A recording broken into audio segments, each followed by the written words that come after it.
Hello friends, how are you? Welcome on English Ocean. Today we are going to start NCERT.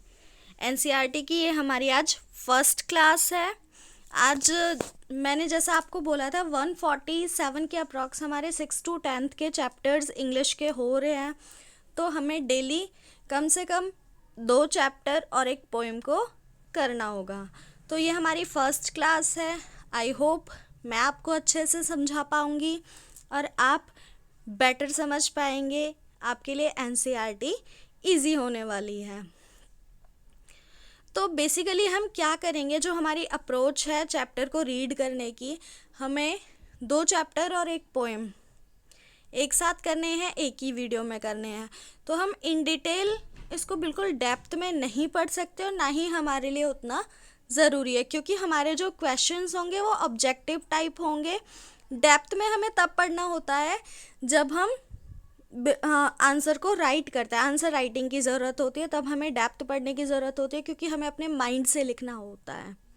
But अब आपके पास 4 options होंगे जिनमें से आपको चूज़ करना होगा. तो आपको कीवर्ड्स पे, मेन पॉइंट्स पे ध्यान देना है और एक ओवरऑल आपको प्लॉट पता होना चाहिए, स्टोरी का प्लॉट क्या है. क्लियर? समरी आपको अपने माइंड में रखनी है.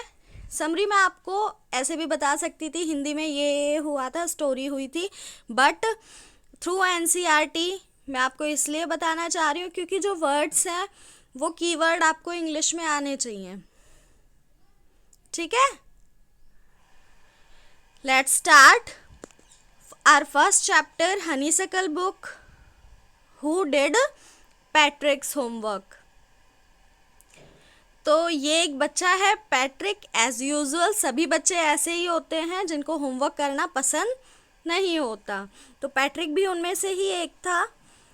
Patrick never did homework, too boring, he said. He played hockey and basketball and Nintendo instead. His teacher told him, Patrick, do your homework or you won't learn a thing. And it's true. Sometime he did feel like an ignoramus. But what could he do? He hated homework. तो इस chapter में जो एक चीज़ आप note करोगे वो ये है कि वैसे तो ये चैप्टर है, पर जो राइटर हैं उन्होंने इसमें एक राइम बनाने की कोशिश की है. जैसे कि आप पढ़ोगे तो अपने आप आपको दिखाई देगा कि एक राइम बनती जा रही है. Patrick never did homework. Patrick कभी भी होमवर्क नहीं करता था. Too boring he said. वो कहता था ये तो बहुत बोरिंग काम है. He played hockey, basketball and Nintendo instead. वो उसकी बजाय हॉकी, बास्केटबॉल और निंटेंडो खेलना पसंद करता था. यहाँ पे एक नया वर्ड है, निंटेंडो. निंटेंडो एक वीडियो गेम होता है. Then one day he found his cat playing with a little doll and he grabbed it away. To his surprise, it was not a doll. एक दिन उसने देखा कि उसकी बिल्ली एक छोटी सी डॉल से खेल रही थी, तो उसने उसको ग्रैब कर लिया, छीन लिया. इट अवे, उससे छीन लिया. टू हिज सरप्राइज, वो देखकर सरप्राइज हो गया. It was not a doll. वो डॉल थी ही नहीं.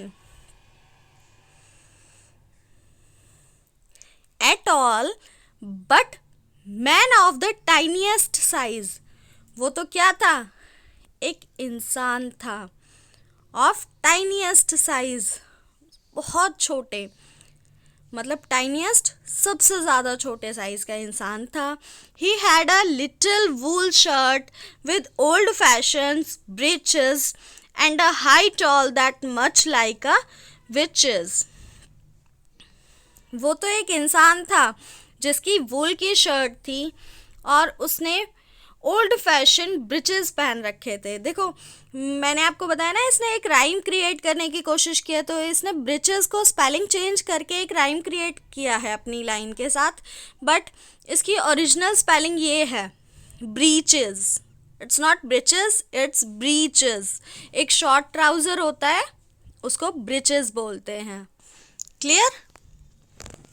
और उसने हाई टॉल हैट पहनी थी, लाइक विच, एक जादूगर जैसी। ही येल्ड, वो चिल्लाया, save me, don't give me back to that cat.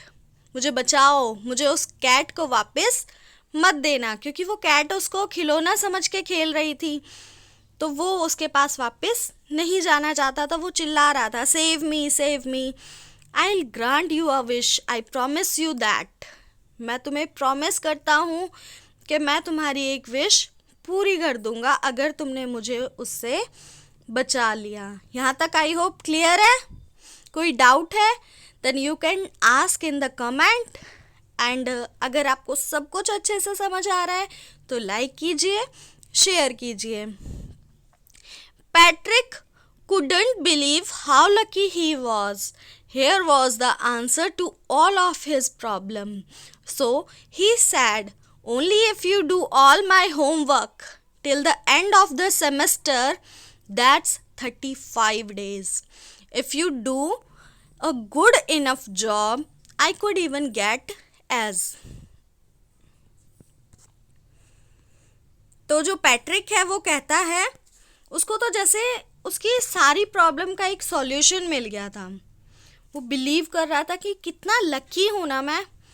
तो उसने कहा, अगर तुम सेमेस्टर के लास्ट तक, यानी कि 35 डेज तक मेरा सारा होमवर्क करोगे तो मैं ऐसा कर सकता हूँ जैसा तुम कह रहे हो। I could even get A's. अब देखते हैं वो क्या आंसर देता है उसका। The little man's face wrinkle like a dish cloth thrown in the hamper. अब जो उस छोटे आदमी का फेस था ना, वो ऐसे रिंकल हो जाता है। मतलब जब हम गुस्से से किसी को देखते हैं तो झुर्रियाँ जैसी नहीं आ जाती हमारे फेस पे, तो ऐसे उसका फेस हो गया था बिल्कुल रिंकल, जैसे डिश क्लॉथ को किसी ने हैम्पर में फेंक दिया हो। यानी कि बर्तन वर्तन पोंछते हैं ना जिस कपड़े से किचन में, उस वाले को जब हम बास्केट में धुलने के लिए डाल देते वो बिल्कुल सिकुड़ सा जाता है, ऐसा कुछ उसका फेस हो गया था। अब kicked his leg and doubled his fist and he grimaced and scowled and pursed his lips. ये पूरा जो पैराग्राफ है ये दिखाता है कि वो जो ड्वार्फ था, वो जो लिटिल मैन था, वो बिल्कुल ये नहीं करना चाहता था। वो 35 डेज तक उसका होमवर्क नहीं करना चाहता था, बट क्या करता बेचारा, मुसीबत में था। तो वो एकदम फेस बना लेता है, अपने पैर को किक करता है और अपनी कलाइयों को घुमाता है। ग्रिमेज्ड, एकदम गुस्से की फीलिंग से उसको घूरता है। Scold and pursed his lips, अपने होठों को हिला के कुछ बुदबुदाता है। ओह एम आई कर्स्ड, वो कहता है क्या सच में मुझे कर्स्ड मिला है, श्राप मिला है, but I will do it, पर मुझे करना तो होगा। क्लियर?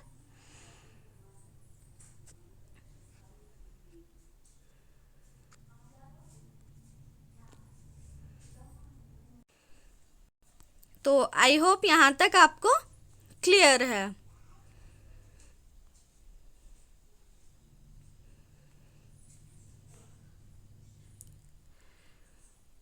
पर मुझे करना होगा। लास्ट में वो ये बोल देता है, and true to his word the little elf begin to do Patrick's homework. तो वो छोटा जो आदमी होता है, लिटिल एल्फ होता है, वो अपने प्रॉमिस के अकॉर्डिंग, अपने जैसे उसने शब्द उसको दिए थे, प्रॉमिस किया था, उसके अकॉर्डिंग उसका होमवर्क करना स्टार्ट कर देता है। Except there was one glitch. Glitch होता है जैसे कोई मशीन है उसमें कोई प्रॉब्लम आ जाती है तो उसको ग्लिच बोलते हैं। यहाँ पे कहा है कि पर उसमें भी एक खराबी थी। The elf did not always know what to do and he needed help. उसे हमेशा नहीं पता होता था कि मुझे करना क्या है, उसे होमवर्क करना नहीं आता था, वो पढ़ा थोड़ी था। ही नीडेड हेल्प, उसको हमेशा हेल्प चाहिए थी। Help me he had said, and Patrick would have to help in whatever way. देखो इस तरीके से राइमिंग बन रही है ना यहाँ पे, से, वे, तो पूरे चैप्टर में एक राइमिंग बनाने की कोशिश की गई है। ये चीज़, ये पॉइंट आपको याद रखना है, क्वेश्चन पेपर में पूछा जा सकता है। तो वो हमेशा हेल्प मी चिल्लाता रहता था और पैट्रिक को उसकी हेल्प भी करनी पड़ती थी, चाहे जैसे भी हो। I don't know this word, the elf screeched while reading Patrick's homework. Get me a dictionary. No, what's even better, look up the word and sound it loud by each letter. तो Patrick चिल्लाता था कि elf चिल्लाता था कि मुझे इसके बारे में नहीं पता ये क्या वर्ड है। जब वो उसके होमवर्क को पढ़ना शुरू करता था तो वो स्क्वीक्ड, एक तीखी आवाज़ में चिल्लाता था, मुझे इस वर्ड का मीनिंग नहीं पता। Get me a dictionary. No, what's even better, look up the word and sound it out by each letter. इससे अच्छा तो ये होगा डिक्शनरी लाओ और एक एक वर्ड मुझे पढ़ के बताओ। When it come to maths, ये तो हाल हो गया उसका लैंग्वेज का। अब मैथ की बारी आती है। Patrick was out of luck. Patrick सच में दुर्भाग्यशाली था। What are time tables? The elf screeched. अब एल्फ चिल्लाता है, ये टेबल्स क्या होती हैं? We elf never need that. हम एल्फ्स को तो, एल्फ होता है एक जादुई क्रिएचर, इतना छोटा आदमी होता तो नहीं है ना, तो इसलिए उसको जादुई क्रिएचर बोला है। तो वो चिल्लाता है हम एल्फ्स को तो कभी टेबल की ज़रूरत नहीं पड़ती, ये टेबल क्या है? And addition and subtraction and division and fraction, उसे कुछ भी नहीं आता था। Here sit down beside me, you simply must guide me. वो उसको कहता है ना तो मुझे ऐड करना आता है, ना सब्ट्रैक्ट करना आता है, ना डिवीज़न ना फ्रैक्शन, मुझे कुछ नहीं आता है इनमें से। मेरे पास बैठो और मुझे गाइड करो। Elf know nothing of human history. अब आ गई बारी हिस्ट्री की। तो ना तो उसे लैंग्वेज आई, सब कुछ एल्फ को बताना पड़ता था, सब कुछ पैट्रिक बताता था डिक्शनरी में से देख के कि किस वर्ड का क्या मीनिंग है। और उसके बाद भी वो मैथ्स में कहता है ना मुझे टेबल आती है, ना सब्ट्रैक्शन, ना ऐड, ना डिवीज़न, ना फ्रैक्शन। अब बारी आती है हिस्ट्री की। तो एल्फ क्या कहता है? Elves know nothing of human history, to them it's a mystery. मानो इतिहास तो मेरे लिए एक रहस्य है, मुझे इसके बारे में भी कुछ नहीं पता। So the little elf, already a shouter, just got louder. Go to the library, I need books, more and more books, and you can help me read them too. तो वह कहता है जाओ लाइब्रेरी जाओ, बुक्स लाओ, मुझे ज़्यादा से ज़्यादा बुक्स की ज़रूरत है और तुम हेल्प करो मेरे लिए उनको पढ़कर।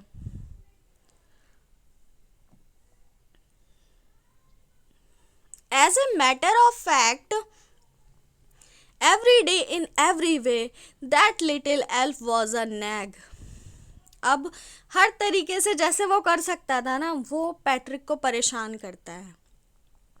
नैग होता है कोई इंसान जब क्वेश्चन पूछ के हमें परेशान करता है ना, जैसे छोटे बच्चे अपनी मम्मा को क्वेश्चन पूछते जाते हैं तो उसको नैगिंग बोलते हैं।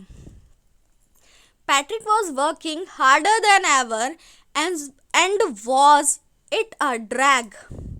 ही was staying up nights, had never felt so weary, was going to school with his eyes puffed and blurry. तो अब पैट्रिक को इतनी मेहनत करनी पड़ी। पैट्रिक को लग रहा था होमवर्क ये कर रहा है, पर बेसिकली सारा काम किसको करना पड़ रहा था? पैट्रिक को। तो अब वो रातों को जागता था उसके क्वेश्चंस के आंसर करने के लिए और बहुत वियरी, थका हुआ फील होता था उसको। वो स्कूल जाता था तो उसकी आंखें सूजी और ब्लरी सी फील होती थी. Finally, the last day of school arrived. The elf was free to go. As for homework, there was no more. So he quietly and slyly slipped out of the door back. तो अब last final वो day आ गया जब semester ख़त्म हो गया था और एल्फ को निकलना था. तो वो चुपके से पीछे के दरवाजे से निकल गया. उसको भी लग रहा था कहीं पैट्रिक फिर से उसको ना फंसा ले. Patrick got his age. His classmate were amazed. Patrick को उसका ए ग्रेड मिल गया और उसके जो क्लासमेट थे वो बिल्कुल अमेज रह गए, हैरान रह गए. His teacher smile and were full of praise. उसके टीचर स्माइल कर रहे थे और बहुत प्रशंसा कर रहे थे, उसकी बहुत तारीफ़ें हो रही थी. And his parents. और उसके पेरेंट्स का क्या हाल था. एक बच्चा जो बिल्कुल पढ़ाई में वीक था वो एकदम से अच्छा करता है तो पेरेंट्स तो सरप्राइज हो जाएंगे ना. They wondered what had happened to Patrick. अब उनको लग रहा था कि पैट्रिक को अचानक से क्या हुआ. He was now the model kid. अब वो सभी के लिए एक मॉडल बन चुका था. Cleaned his room, did his chores, was cheerful, never rude, like he had developed a whole new attitude. अब वो अपना रूम क्लीन रखता था, अपने डेली जो चोर्स हैं, डेली के रूटीन वर्क हैं वो सारे खुद किया करता था. एंड चीयरफुल, बहुत खुश रहता था. नेवर रूड, वो कभी भी गुस्सा नहीं होता था. ऐसा लगता था मानो उसने एटीट्यूड ही चेंज कर लिया हो, मतलब वो पूरा बदल गया था. You see, in the end, Patrick still thought he had made that tiny man do all his homework. But I'll share a secret just between you and me. It was not the elf. Patrick had done his half. तो जो Carol मोरे हैं वो last में चुपके से हमको बताते हैं कि देखो, you see, तुमने देखा, Patrick still thought he had made that tiny man do all his homework. Patrick को अभी भी लग रहा था उसने सारा होमवर्क टाइनी मैन से कराया. पर ये तो एक सीक्रेट है जो कैरल मोरे और हमारे बीच में है कि एल्फ ने उसका होमवर्क नहीं किया, उसने बस उसको रिटर्न वर्क में हेल्प की. होमवर्क तो सारा किसने किया, पैट्रिक ने खुद से किया. ठीक है, तो आई होप मैंने आपको अच्छे से ये चैप्टर पूरा कंप्लीट करा दिया है. आगे इसके टेक्सचुअल क्वेश्चंस हैं और ये रही हमारी poem. A house, a home. What is the difference between a house and a home? Discuss it with your partner, then read the poem. तो यहाँ पे जो लॉरेन एम हेली हैं वो बहुत अच्छे तरीके से हमें डिफरेंस बताती हैं कि एक हाउस और एक होम में क्या डिफरेंस हो सकता है. देखा जाए तो ये दोनों ही वर्ड घर के लिए यूज़ होते हैं पर इनमें एक ह्यूज डिफरेंस है. What is a house? House क्या है? It's brick and stone and woods that's hard. ये ब्रिक ईंटें हैं, पत्थर हैं और एक लकड़ी है जो बहुत मजबूत है, उससे मिलकर एक घर बना है ना, हाउस, मकान. Some window glass and perhaps a yard. कुछ विंडो के ग्लासेस होंगे, कांच की खिड़कियाँ होंगी और हो सकता है एक यार्ड भी हो. It's eave and chimneys. इसमें कुछ दीवार होंगे, कुछ चिमनियाँ होंगी. एंड टाइल फ्लोर, और फ्लोर पे टाइल्स लगी होंगी. And stucco and roof. इसमें एक ममटी होगी, एक रूफ होगी एंड लॉट ऑफ डोर. और इसमें कई सारे दरवाजे होंगे.